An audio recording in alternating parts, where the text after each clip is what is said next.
On Friday, we had this assignment. If you got below a 70%, this is now open for you to do your corrections and to submit another response. If you got above a 70 on this, then you're going to move on to Amplify.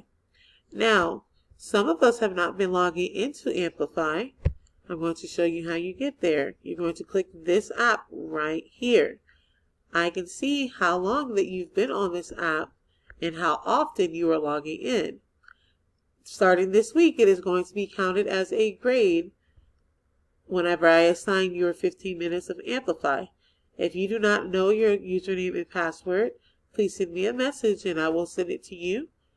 Again, starting this week, our Amplify is going to be counted as a weekly grade.